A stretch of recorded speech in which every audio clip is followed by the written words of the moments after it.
Hey y'all, Hunter Elliott, rangehot.com. For your viewing pleasure, we have the Inland M37 Trench gun, 12 gauge pump shotgun. This is a faithful reproduction of the original Ithaca Model 37 trench gun. It was just introduced by Inland, I think SHOT Show last year, 2016 maybe, and I've had it for several months. We've put about 350 12 gauge shotgun shells through it, from number 8s and 7.5s all the way to double, triple aught buck and slugs. Shortly after I got used to it, we backed it off to 25 feet and did some patterning.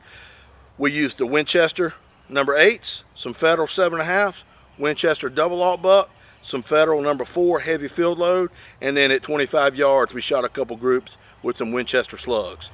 So just to give you an idea of how the shotgun patterned at 25 feet and how accurate it would be at 25 yards, which would be no problem hitting a man-sized target even with this rudimentary brass bead, which is pretty traditional for what you would see for some sort of shotgun that you would take to war, because it is feasible enough to work and it's very fast acquisition.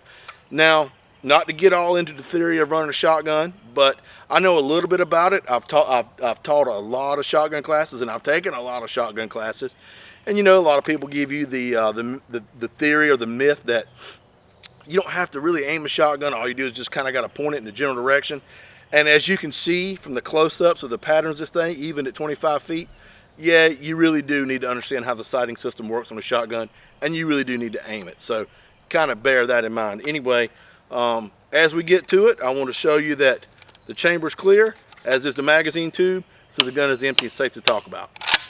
It is a bottom feed and bottom eject, so it does tend to make itself to be an ambidextrous shotgun, but when you lose this ejection port, you also lose the ability to do what I call a combat style reload, where if you've got to get some shells in the chamber in a hurry, you can always drop one into port and run the gun home. But I think that's okay with the shotgun, because I don't really see this as a home defense shotgun, as more so something that should be taken to the range and enjoyed and appreciated for what it is, especially at a capacity of 4+1. Shotguns tend to be lower capacity weapons anyway, but 4+1, I mean 5 12 gauge shotgun shells ought to get you out of trouble, but this would not be my first choice for something like a home defense gun. So let's go over what I've learned top to bottom, what I liked, what I didn't like, and go from there. So let's start here at the top. You see it does have the traditional brass bead along with the bayonet lug. The original M37 bayonet would snap right on this. Coming down here, it does have the heat shield, standard type pump. You do have this little lever here right at the front of the trigger guard, so if you have not fired it, or you have to depress this to cock the shotgun. Coming down to the rear here, you can see it's got a really nice trigger. It broke at 7 pounds with very little tech up and some over travel. Just behind that is your cross bolt type safety, and then moving all the way down here to your rear sling swivel and butt pad. Understand the original trench guns, be it the M37 and the Winchester Model 1897, you could slam fire. And what I mean by that is if you just held the trigger down and shuck the pump, every time you shuck the pump home, she'd go off. This shotgun, you cannot slam fire, and as a matter of fact, if you hold the trigger to the rear as you run the pump, it actually won't even cock the hammer. This shotgun is a project between Inland and Ithaca. It's actually a pretty cool shotgun. The usage I see of this would be for somebody to collect the World War II weapons, and they wanted a M37 trench gun, but man, they are expensive. So this would certainly be a viable option for you to fill that void in your collection without having to break the bank. Or if you do have an original Ithaca M37, being that it is a pretty valuable shotgun, you don't want to take it out to the range and shoot it, but you do want to enjoy that profile, well then here you go. You've got another option. So I see this as it's a range gun. It's something to take out, have fun with, appreciate for what it is. You know, we had myself as well as a lot of my friends shot it.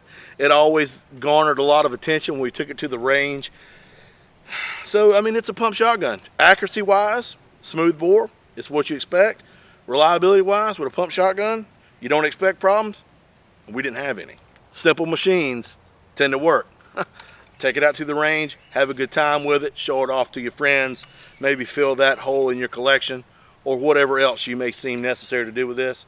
but it would certainly be something that I would buy and probably put up.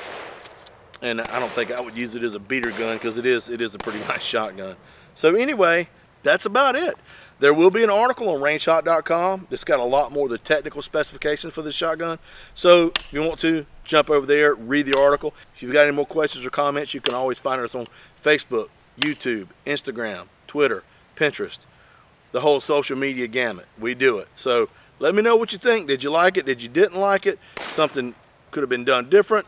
You know, I always appreciate feedback, good and bad, so we can continue to make these videos better, so people actually stop and pay attention to what the hell I'm talking about. Whether or not it's important, remains to be seen. So anyway, guys, I'm going to wrap this up, get in the house, take it easy. That's about it. So take care of yourselves and each other, and I look forward to seeing you at the range.